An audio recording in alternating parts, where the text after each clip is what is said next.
अस्सलाम वालेकुम स्टूडेंट्स, कैसे हैं आप लोग। उम्मीद करती हूँ बिल्कुल खैरियत से होंगे और आप लोग अपनी स्टडीज़ को भी बहुत अच्छे तरीके से कैरी ऑन कर रहे होंगे।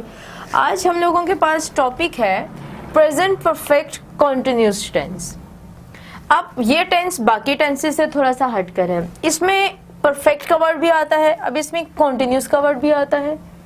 ऐसे कौन से काम हो सकते हैं जो पूरे भी हो चुके हुए हैं और जो जारी भी हैं? ये कैसे हो सकता है? काम या तो जारी होता है या फिर पूरा हो चुका होता है। लेकिन हमारे पास कुछ ऐसे भी काम होते हैं जो मुकम्मल भी हैं और जो जारी भी हैं। तो यकीनन आप जानना चाह रहे होंगे कि इस तरह के कौन से सेंटेंसेस हैं, कौन से ऐसे काम हैं जो मुकम्मल भी हैं और जारी भी। तो स्टूडेंट्स, इसके लिए हमारे पास एक मिसाल है कि फॉर एग्जाम्पल आप किसी को ख़त लिख रहे हो, लेटर लिख रहे हो, तो लेटर का जितना हिस्सा आप लिख चुके हो वो आपका परफेक्ट है, पूरा हो चुका हुआ है वो हिस्सा, तो वो हिस्सा परफेक्ट में चला जाएगा और जो आप लिख रहे हो वो आपका कॉन्टिन्यूस में आ जाएगा। फॉर एग्जाम्पल, आपकी मामा किचन में खाना पका रही हैं, तो हंडिया का खाने का जितना हिस्सा वो पका चुकी हैं वो तो नहीं बदलेगा, वो तो पूरा हो चुका हुआ है, परफेक्ट हो चुका हुआ है, तो वो हिस्सा चला जाएगा परफेक्ट में और जब वो खाना पका रही हैं वो आ जाएगा कॉन्टिन्यूस में। तो इसका मतलब ये हुआ कि हम इस टेंस में ऐसे कामों को डिस्कस करेंगे जिनका कुछ हिस्सा पूरा हो चुका हुआ है और कुछ हिस्सा जारी है। तो इसकी जो उर्दू में पहचान है वो भी हमें कुछ इसी तरह से मिलेगी। ता रहा है, पी रही है, ते रहे हैं वगैरह। जैसे बच्चा स्कूल से आता रहा है। एक तो इसकी ये पहचान होगी स्टूडेंट, बच्चा स्कूल से आता रहा है, सो ता रहा है इसकी पहचान है। लेकिन एक और भी चीज़ है जो हमारे पास है, एक और यहाँ पर मैं फिक्रा लिखती हूँ, बच्चा 2 घंटे से रो रहा है। अब देखिए, बच्चा 2 घंटे से रो रहा है। अब इसके लास्ट पे देखिए क्या पहचान है, रो रहा है, जबकि पहचान क्या है, ता रहा है। अब ये फिक्रा भी प्रेजेंट परफेक्ट कॉन्टिन्यूस का है और ये वाला फिक्रा भी प्रेजेंट परफेक्ट कॉन्टिन्यूस का है। लेकिन किस तरीके से? जिस सेंटेंस में स्टूडेंट्स हमारे पास आएगा टाइम पीरियड, वक़्त की निशानदेही की जाएगी, वो फिक्रा हमेशा होगा परफेक्ट कॉन्टिन्यूस का। फिर बेशक उसके लास्ट पे रहा है ही क्यों नहीं आता, क्योंकि इससे पहले टेंसेस में हम लोगों ने पढ़ा था कि प्रेजेंट कॉन्टिन्यूस की जो उर्दू में पहचान है वो है रहा है, लेकिन उसमें टाइम पीरियड नहीं होता। बच्चा रो रहा है, अब इसमें कोई टाइम पीरियड जो है वो नहीं है, तो ये प्रेजेंट कॉन्टिन्यूस का सेंटेंस है। लेकिन ऊपर वाले फिक्रे में टाइम पीरियड है, तो ये प्रेजेंट परफेक्ट कॉन्टिन्यूस टेंस का सेंटेंस होगा। तो इसकी 2 तरह की पहचान आपके सामने आएंगी। पहली वाली ता रहा है, दूसरी वाली रहा है लेकिन टाइम के साथ। वक़्त का होना लाजमी है, अगर वक़्त नहीं है और लास्ट पर रहा है आ रहा है तो फिर वो सेंटेंस होगा आपका प्रेजेंट कॉन्टिन्यूस टेंस का। उम्मीद है इसकी पहचान आपको अच्छे तरीके से समझ में आई होगी। अब हम करते हैं इसका मेथड, इसका तरीकाकार कि अब हम इसको ट्रांसलेट किस तरीके से करेंगे। हमारे पास है पॉजिटिव सेंटेंसेस,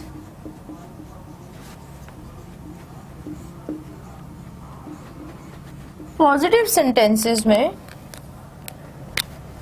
हमारे पास है जी सबसे पहले सब्जेक्ट। अब हम इसके साथ क्या करेंगे, हमारे पास है परफेक्ट का वर्ड, तो यकीनन परफेक्ट के लिए हम इस्तेमाल करेंगे हैज़ या हैव, फिर हम लगाएंगे बीन, फिर हम लगाएंगे फर्स्ट फॉर्म प्लस ING और फिर ऑब्जेक्ट। स्टूडेंट्स, ये है हमारा मेथड, जिसमें इसको मैं रिपीट करती चलूँ। हम सबसे पहले सब्जेक्ट को ट्रांसलेट करेंगे, सब्जेक्ट के बाद हम हैज़ और हैव लगाएंगे क्योंकि हमारे पास परफेक्ट का वर्ड है, बीन आएगा, और उसके बाद कॉन्टिन्यूस के लिए हम फर्स्ट फॉर्म आईएनजी, और उसके बाद हमारे पास आएगा ऑब्जेक्ट।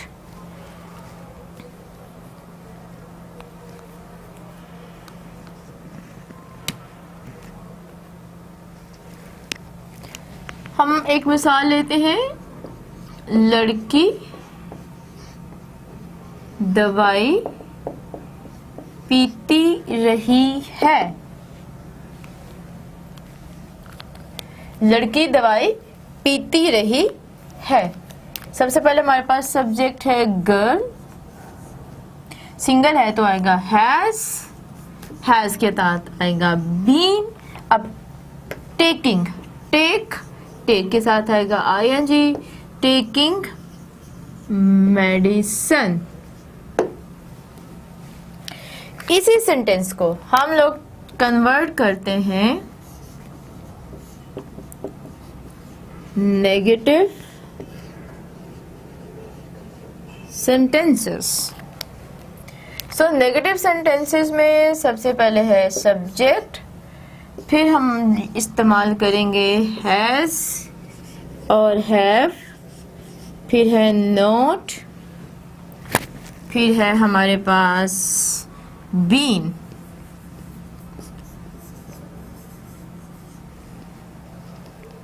फिर हम लगाएंगे first form plus ING plus object.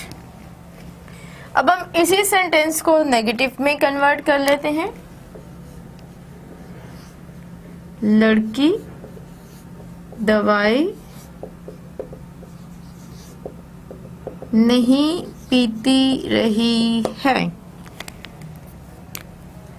Girl has not been taking medicine.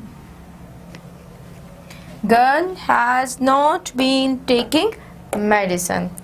अब हम स्टूडेंट्स करते हैं इसके इंट्रोगेटिव सेंटेंसेस को।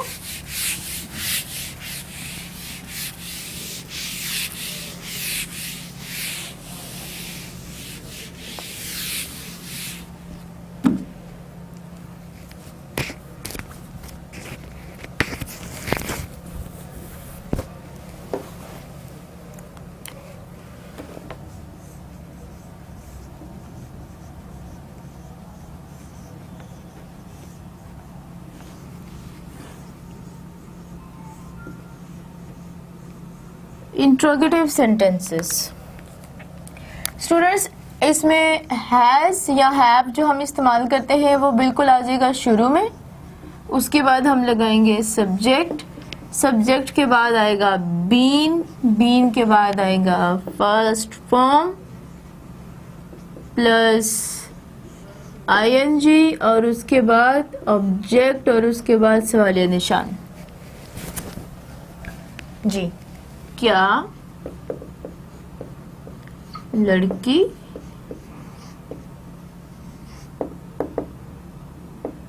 दवाई पीती रही है? Has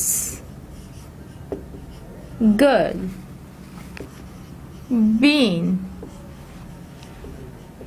taking medicine?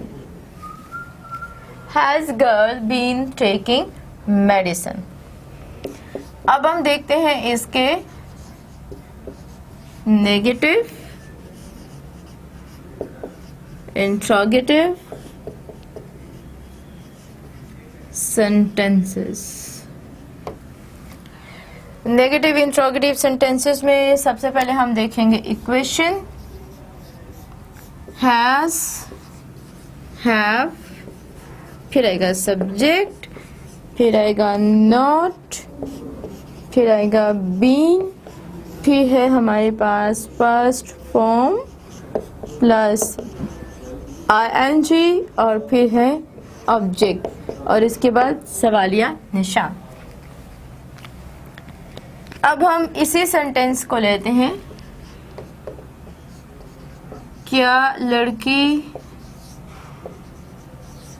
दवाई नहीं पीती रही होगी?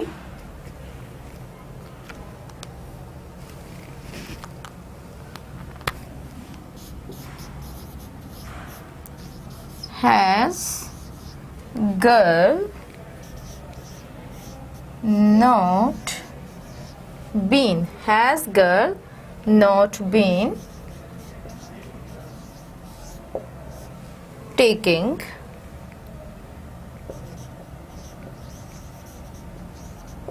मेडिसिन?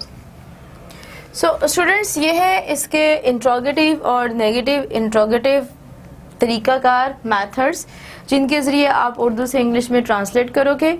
अब हम देखते हैं इसमें एक और चीज़ है, इन टेंसेस की खसूसियत है कि इसमें टाइम पीरियड इस्तेमाल होता है और वो टाइम पीरियड फिक्स भी होता है और गैर मुअय्यना मुद्दत के लिए भी होता है। तो अब हम देखते हैं कि हम टाइम को बीच में कैसे इस्तेमाल करेंगे। इसमें बेसिकली आता है use of since and for. तो फॉर का इस्तेमाल कहाँ होगा, सिंस का इस्तेमाल कहाँ होगा, टाइम पीरियड के हवाले से। जैसे हमारे पास एक सेंटेंस है, बच्चा 2 घंटे से रो रहा है। अब हमारे पास टाइम है जी 2 घंटे, लेकिन कौन से 2 घंटे, किस दिन के 2 घंटे, किस साल के, किस हफ्ते के, किस महीने के और किस वक़्त के 2 घंटे हमें नहीं मालूम है। जब हमारे पास इस तरह की कंडीशन हो तो हम लगाते हैं फॉर। 2 घंटे से, 4 घंटे से, 6 घंटे से, कई सालों से, कई महीनों से, जब भी इस तरह के लफ्ज़ आएंगे तो हम फॉर का इस्तेमाल करेंगे। For example, child has been weeping for 2 hours। अब सवाल यह है कि सिंस का इस्तेमाल कहाँ पर होगा, जहां पर आपका वक्त मुकर्रर होता है, जैसे आपकी डेट ऑफ बर्थ, दिनों के नाम, महीनों के नाम। मिसाल के तौर पर हम 1985 से इस मकान में